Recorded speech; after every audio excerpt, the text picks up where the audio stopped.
Hey everyone, welcome back to this video. In this video of the tutorial, we're going to be setting up this search functionality to actually get this thing working. Because as you can see right now, so far our app is nothing more than just a little search field with some pages that show some dummy data. So let's actually see if we can create some search functionality. And to do that, first I want to show you guys just once again kind of what we're aiming for. So I have Rate My Professors, the actual website pulled up. And if we look at it here, you'll see that there's kind of a main search field. And then if we type in someone's name, I don't know, Tim, we click search, then it routes you to another page with the search results. And so that's what we're going to try and implement today is to take the data that we search, to pass it over to another page, and then to actually show results from the search. So it's going to be probably a little bit of a longer video, but hopefully this will be really helpful to show you guys how to work with passing data between different pages and creating good looking lists and search results like this. So let's hop over to Mendix Studio Pro. So this is where we left off last time. So before we get started, we first just need a little bit more data to actually be testing with. So let's actually, before we start creating anything in here, let's actually hop back over to our app right here.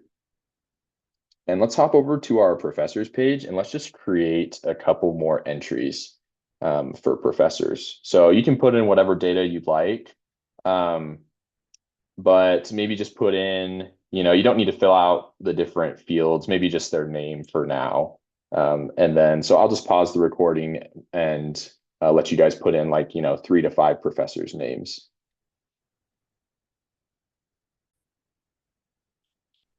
All right. As you can see, I put in 5 or 6 more names, just some random dummy data that'll be useful for testing. Eventually we can probably put some dummy data in for courses as well, but we don't have to worry about that just yet. Okay, so before we get going with creating the search results, one other thing I would like to just really briefly show you guys that is something that will be helpful for our data later on is a data type called an enum or an enum. Enum is just short for enumeration. It's just a way to store different types of data where it's like the same entries every time. So this would be really useful for inputting data for departments. I know that we had set it as a string or like a text type before, but I actually just wanted to show you guys this in case you don't know what this is, because this will also be helpful once we start creating search results. We can kind of filter by different things. And so I also just wanted to touch on this really fast. So let's do that. So let's hop over to our domain model and let's go inside of our professor entity right here. If we double click into it. And you'll see that originally we set department as a string, but here in enum would be actually really helpful because then we could say, because there's only certain types of departments at a school, right? There's, the life sciences department, the engineering department, the humanities, you get the idea. Like we can just set those as predefined values. So that will make this data type, this attribute, a lot easier to check for and will allow us to do some really cool things later on. So I wanted to set that up and show you guys what an enum is as well right now. So let's click into it, double click on department, select the type, and here it is, enumeration right here is what we're going to set it as. So let's do that. You'll notice that now it wants us to select an enumeration. And so we actually have to create one. So let's click new. And then let's just call this maybe just departments. And then here we can make a list of all the preset options, I guess, for different enumerations. And I wanted to show you guys this now because we'll be using this later on in the video. So yeah, all you do is you just let's see, what's the difference between caption and name? I'm actually not sure. So we'll just, I think they're basically the same thing. So let's just name this one, maybe just like the business school, business department. I don't know if that's a department, but whatever. uh engineering maybe. Um life sciences. I don't know. I'm kind of just maybe let's just think of a couple humanities and I know I'm probably missing a ton of departments, but let's do the art department. Love it. Okay. Just to give you guys an idea. So that then what we do is if we click OK, now it's creating this enum for us. Now you'll see that all of these are preset values, which will be really helpful. So enumeration department, that's great. And then let's actually hop over to this course as well. There was the department inside of the course entity as well. And let's change this to an enumeration. And we'll use the department's enumeration that we just created. Same thing. Cool. You'll notice that there's an error, and I believe that's just because we haven't given access rights to it. So if we click in access rules, let's see. Maybe that's not the issue. Let's click on errors. What does it have to say over here? Oh, yeah, this is because so when we generated those overview pages a couple of videos ago, it's currently still thinking that this text box is a string, and we can actually just change it right now to, I guess we actually, in order to do this, we would actually need to drag and drop in our toolbox over here. We would actually need to drop in a drop down for department instead of what it's currently listed as a string. So let's just delete this previous text box. And then if we click into this drop down right here, this is where we can actually set the department as this enumeration departments. And it's a drop down instead of a text box because there's only set options you can select from. So that's why I wanted to change it now.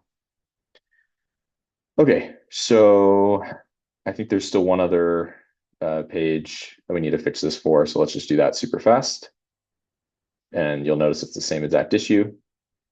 So let's just delete the old one, drop in a drop down, click into the drop down, select the let's just select the department here, and the rest of this is okay. And there we go. There's all of our issues are resolved now. Awesome. Okay. So that was a little bit of a detour, but I hope that you can see the value in that as having like set values. So that will be really helpful later on. So I'm just saving really fast so we don't lose any of these changes. And now let's go on to the next thing that I would like to do. Well, actually, now that we've created these enumerations, we can actually hop back over to our dummy data here in the browser. And let's actually click into a professor, and I can show you guys that you can actually edit previous data. So if you just double click, or maybe actually you have to click this pencil here. Now we can select, oh, my bad. Actually, we need to rerun our project. It needs to save these changes that we've made. But once we do that, then what we can do is we can open or we can reopen this project and then edit it using like a drop down to select what department each of these professors in. And you'll see why we want to set this up now and just a little bit later in the video. I think it's almost done loading.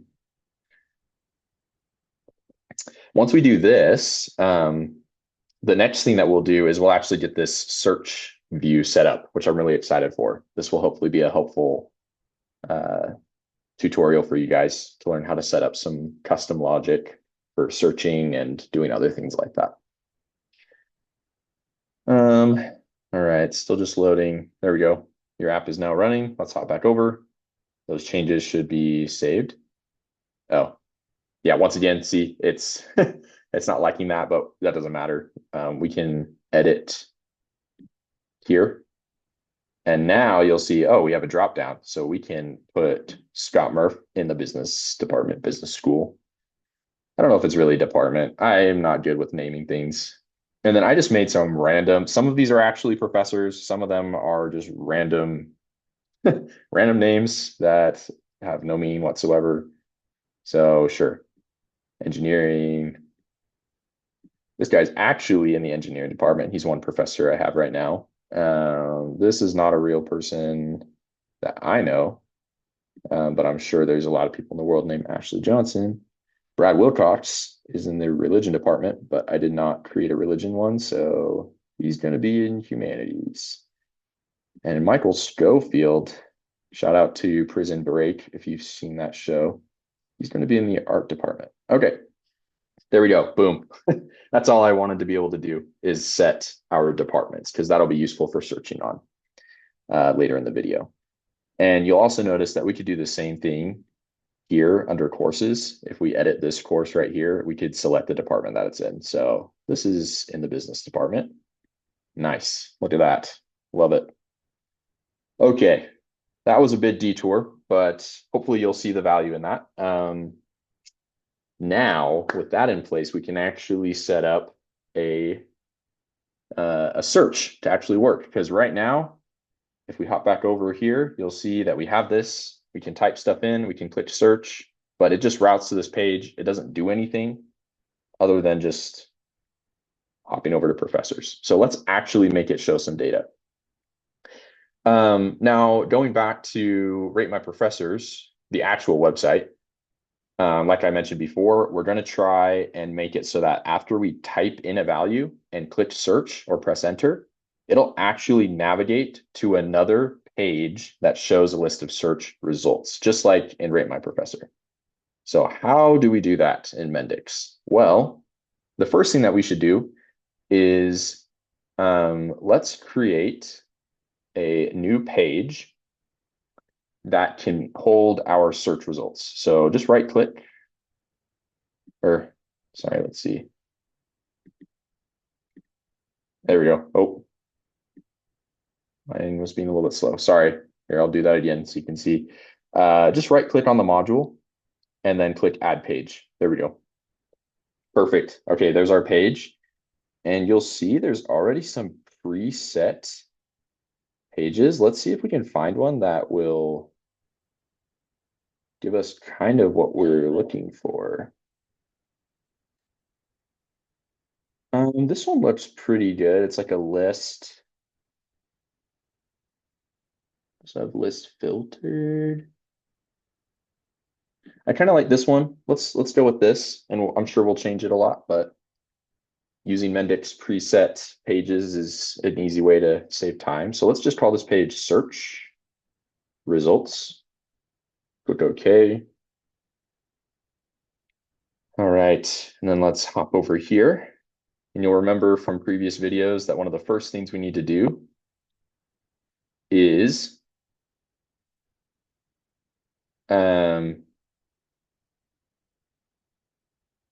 let's see. One of the first things we need to do is actually edit the access rules for this page. So let's go into, let's see, properties here on, oh, it's not in there, sorry.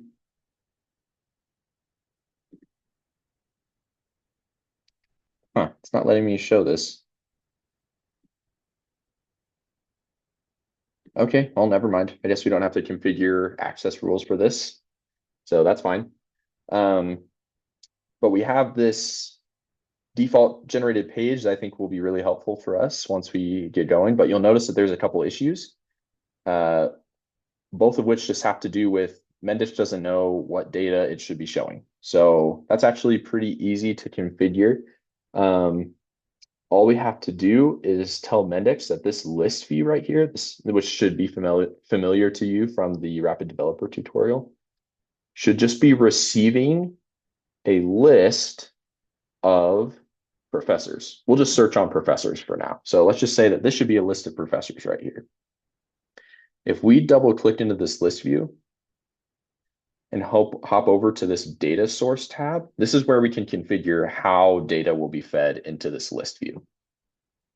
So how do we do that? Well, the first thing that we can do is create a microflow, and the microflow will actually take the search value and pass that into this page. And so let's try and see if we can get this set up for right now. So create a microflow, select, and we need to create a new one. So let's do that. We'll call this DS for data source, and then professors,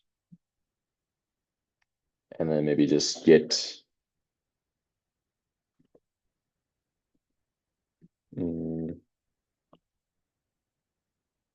professor search results, something like that.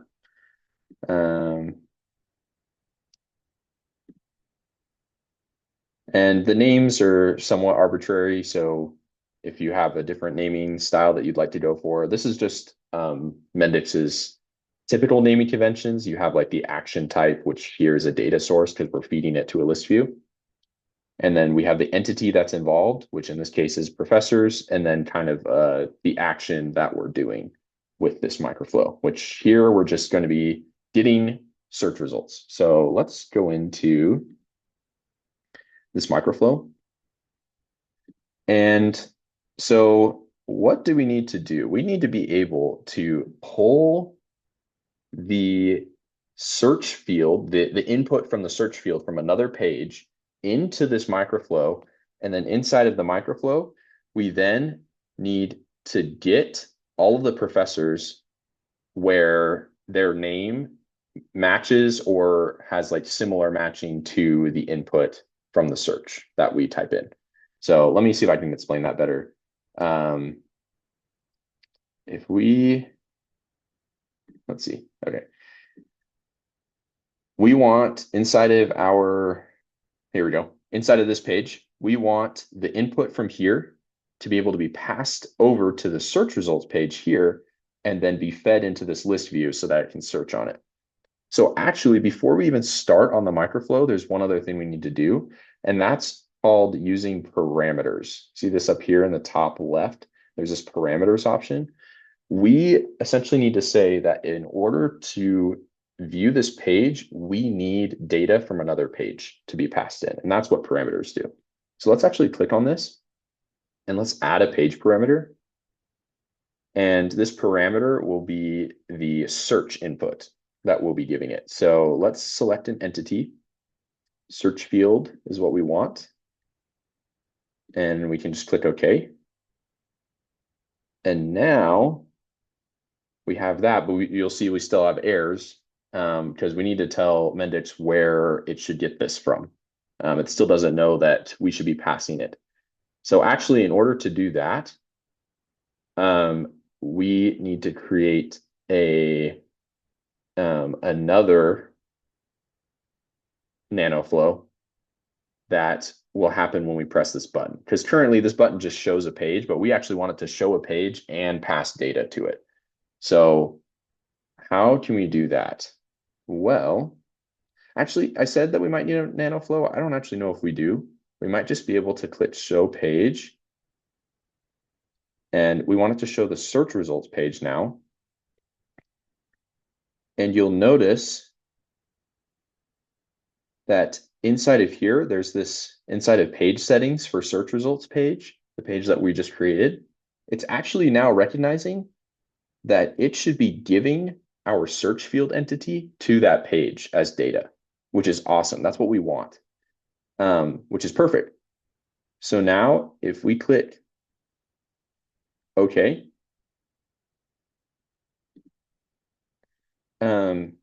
we still have errors, but now Mendix knows that this button, when we click this button, it should be showing a page, which is the search results, and passing it this search field argument as a parameter.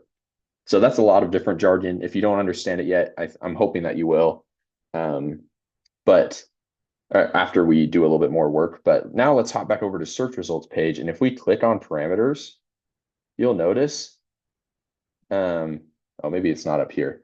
But anyway, you'll notice that now we actually have this parameter in this page.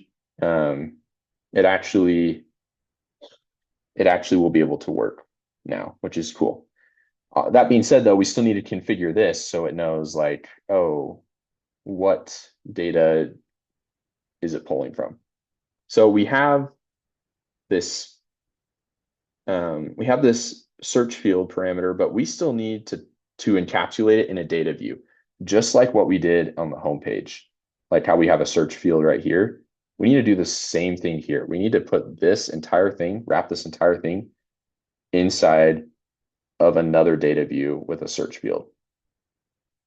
That way, Mendix can actually use the search field data that we're giving it. So for this, let's just say page parameter search field. You'll see there it is. That's what we want to give it.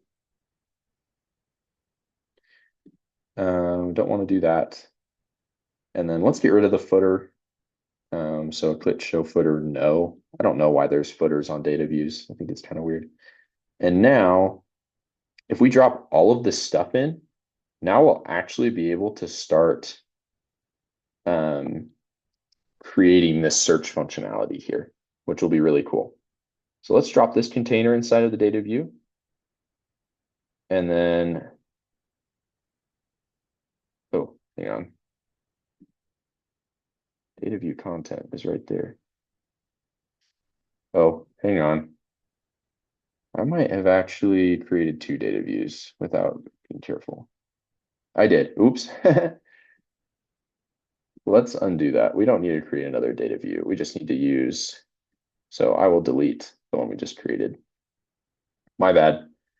We did not need to do that because I just clicked on this like to see the actual outlines of the different containers we have going on in this page. And I realized there's already a data view right here, which is what we want. But now that I'm looking, we actually might still need to fix this because this data view does not encapsulate this list view, which we will need because we're going to need to give the search field value over to our over to the data source that we're giving it. So let's actually, sorry, we're gonna have to redo this again. Let's actually drop in a data view right here. And then let's put this in there. Oh, you know what? You guys might have to bear with me for a second. All we're trying to do is, I want this data view to be outside of here.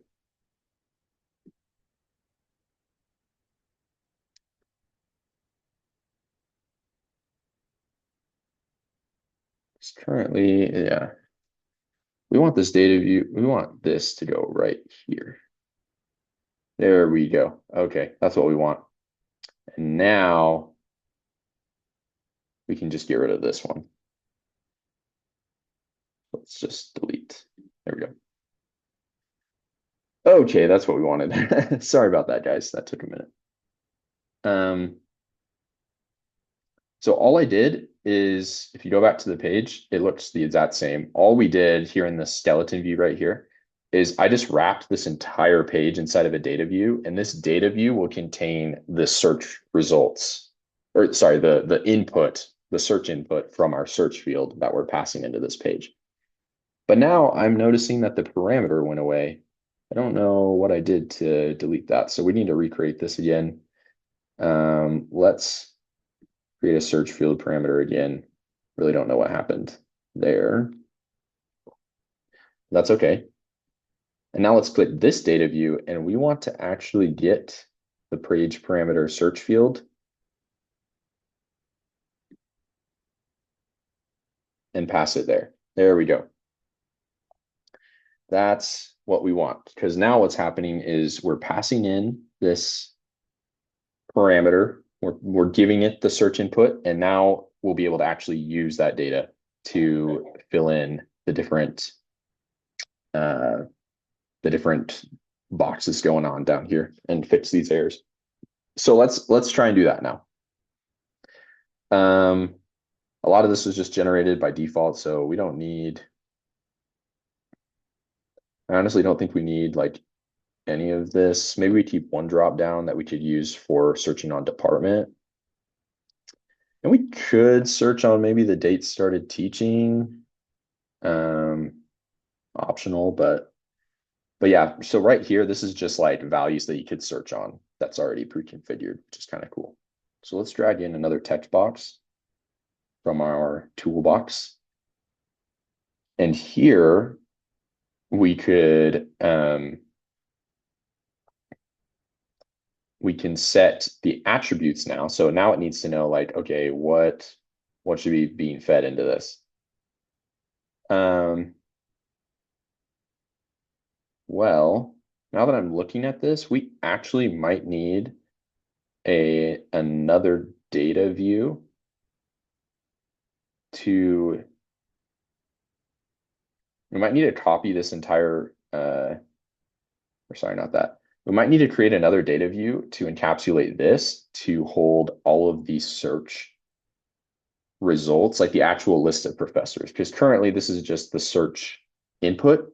It's not actually the search results.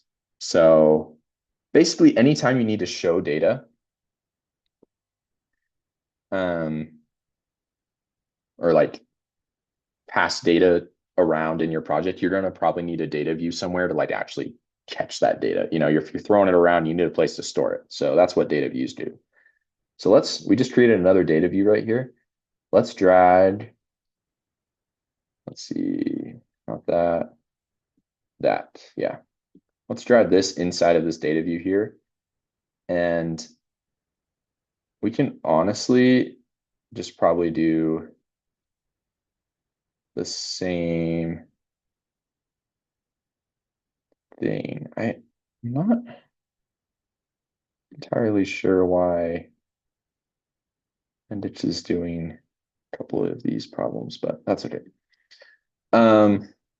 Okay, sorry.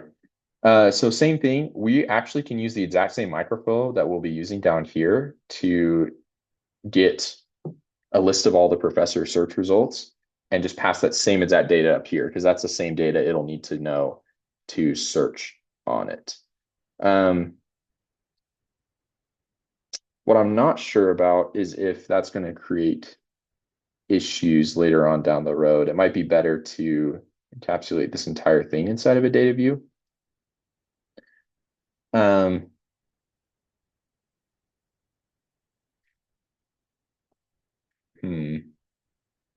So we have the search field, but we want to encapsulate this entire thing. So maybe what we could do instead,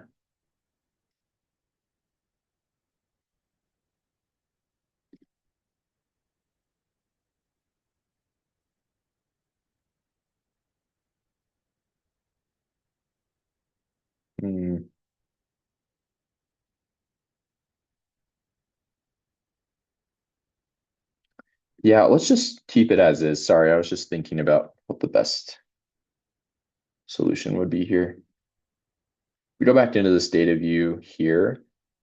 We can just select its data source to also be this professor search results, because that's where we'll be pulling all this data from. Okay, perfect. I think that's all we need to get it set up. So sorry, that was kind of a roundabout way to accomplish all this, but just to recap, if that didn't make any sense, if you've had a hard time following around, all we have here is we created this default page or this, placeholder data, and we wrapped the entire thing inside of a data view. We did that because we want to capture this page parameter, the search field that we're passing from our other page, to then be able to search and return a list of professors. Next, the next thing we did is under this page header title, we put another data view here, and this will actually return the list of professors to here so that we can search on it. And then everything down here, we also set this list view right here, the source of it to be the professor search results, so that it will actually return that list of professors. That's all we were doing here. Okay, so there's one other error I want to resolve really fast, and that's the access rules.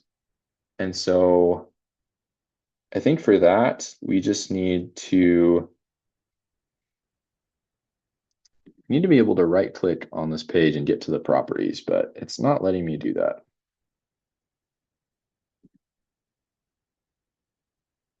Can we just see properties? Let's see.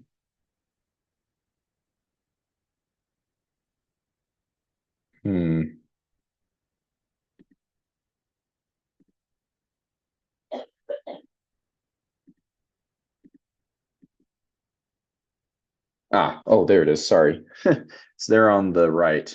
Navigation visible for, that's what we want to click on. Visible for a user. And that's just so Mendix knows who can see this page. We want anyone to be able to see this page. So that's all. Okay, now the only errors that we have left is to actually make this microflow return a list of professors based on the search input.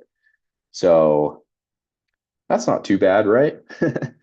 No, I'll show you guys how to do that. So let's hop over to this professor search results microflow. And if you remember, we haven't actually done anything yet with it. It literally is just an empty microflow. So Mendix doesn't know what to do with this yet. So first thing, same thing, we need to allow users to be able to use this microflow. So let's do that first. And now here we need to actually, let's think about what we need it to do. We need it to take the search input, and then we need it to fetch all of the professors from the database that match the search input and then return it. So we need to pass some data to it. And in order to do that, we need to actually give it a parameter. So this microflow will take a search field parameter, which we are actually getting from the page parameter up here. So we're just passing it all the way down. We pass it into a data view, and now we're going to pass it into this microflow.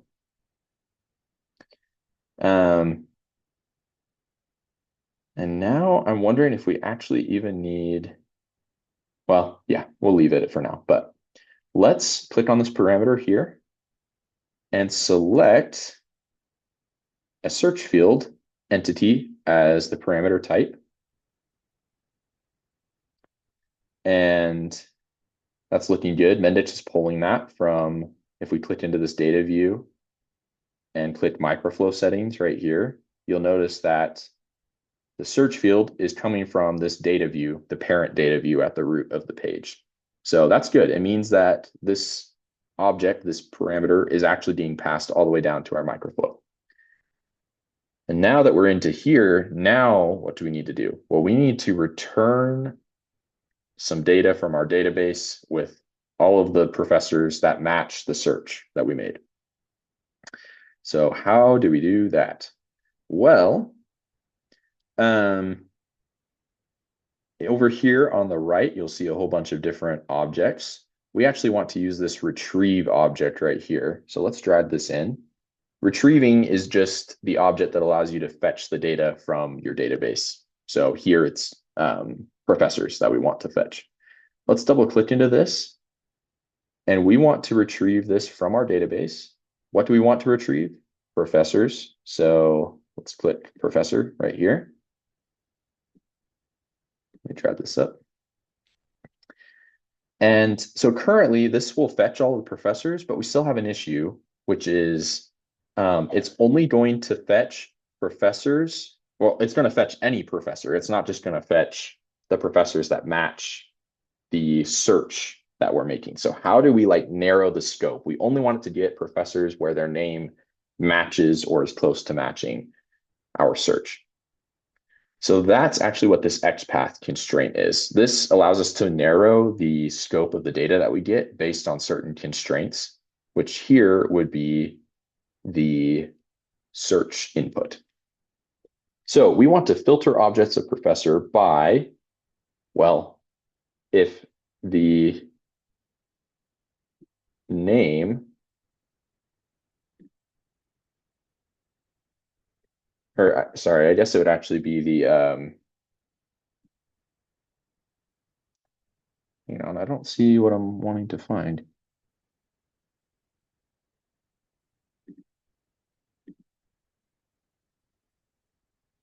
Give me just one second.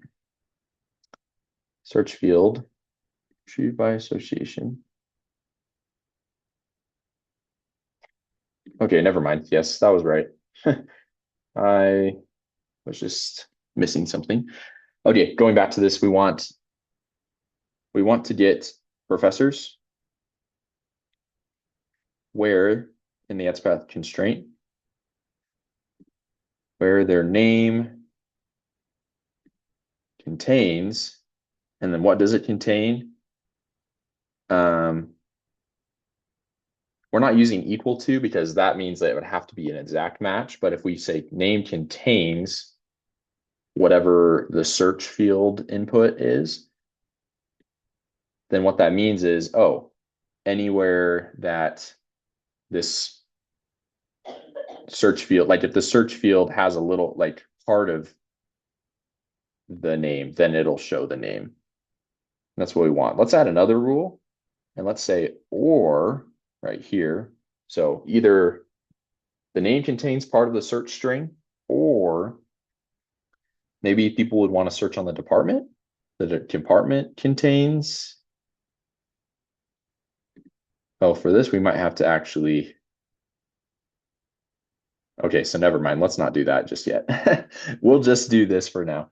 Let's just say the name contains the search input. So now that limits our scope. The rest of this we don't have to worry about. And this will return a list of professors. So that's pretty cool. But we still have one more thing.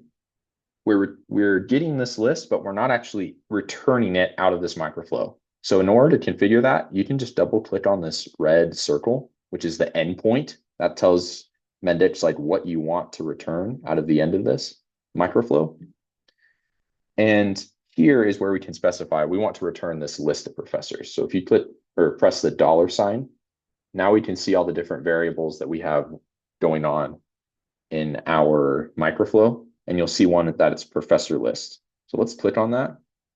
But you're seeing that there's still an issue because it doesn't know that we're supposed to return anything. You can just click update type to list of main professor. And now if we click OK,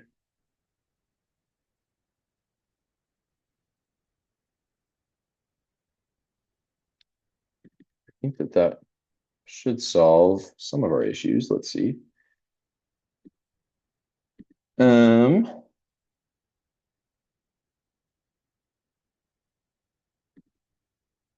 Return type of selected microflow should be main professor.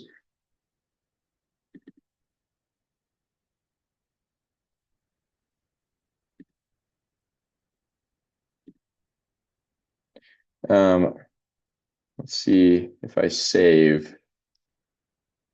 Sometimes errors come up that are unexpected, so we just have to learn to look at them together.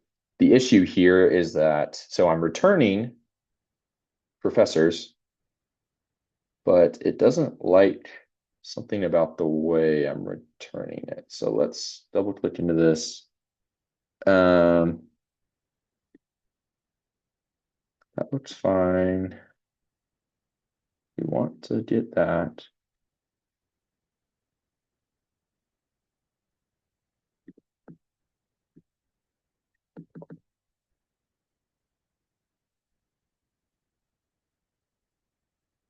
Oh, huh.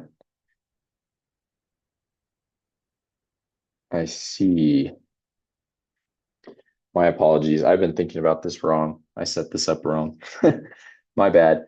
This right here should not be returning. So currently we're having it return a list of professors, which is correct for down here. That's what we want down here. We want it to return a list.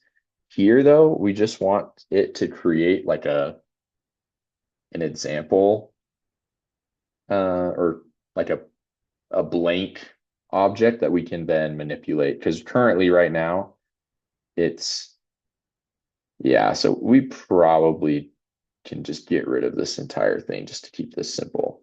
I apologize. I was thinking about this incorrectly. So let's just delete this entire, well, we can just delete this data view right here. Eventually, I think it would be nice to filter on different values, but I think for the purpose of this demo, that might be a little bit too complicated. So let's just focus on getting this list view set up. Because now currently, this should be returning a list or like some professor search results. So now the only other issue is Mendix just doesn't know what it should be showing here. But once we get this configured, I believe that we will have a working search. So let's click into this field right here where it says no attributes selected. And then I don't know if you guys were able to use this in the Mendix Rapid Developer course, but inside of Mendix, you can actually set custom variables within your text fields. And so if we click edit here, this one just represents data that you're passing in. And so Mendix just doesn't know what data from professor it should be displaying there. So let's make it display a professor's name. How does that sound? So we just click edit template parameter, select attribute, name. We select OK. And there we go. There's the name. We need to do the same thing for this one. And maybe we make this one the department. So we can click edit, double click, select an attribute, and department. I believe that should be okay. There you go. Now you see that we currently have everything set up to where it should be showing some data. So let's save. We don't have any errors. And I apologize again about that filtering issue. I just had to think about that for a second. Let's also change the page header title while we're here. Maybe we just say search results. And that's fine. Okay. Let's see if it works. We're gonna see this together because I haven't tried this yet. But let's go over to view app. We might need to reload, actually. Hang on. Let's let it load for a second.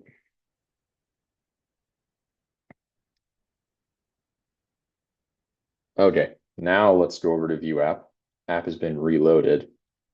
So I believe if we were to type in a value here and then press search, I think that it will actually display that data.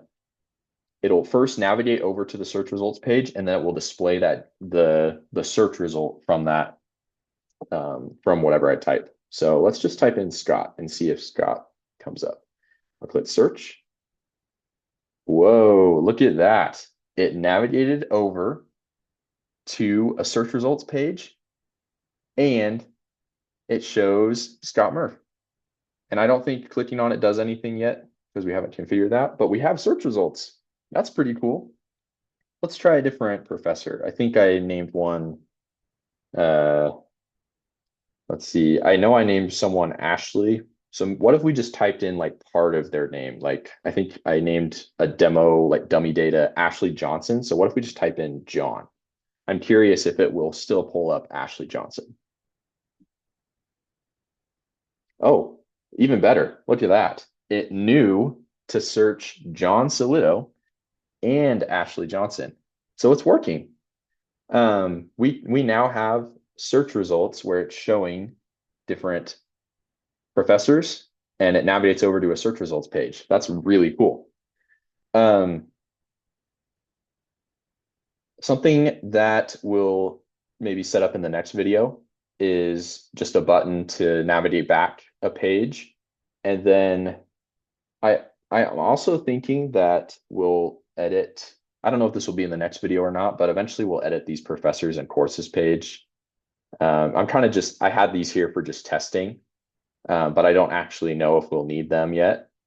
But just looking ahead, what I would like is not only should you be able to search professors, you should be able to search courses too. So if I were to type in a course like MSB 341, currently it's not going to show anything because we haven't done anything with that.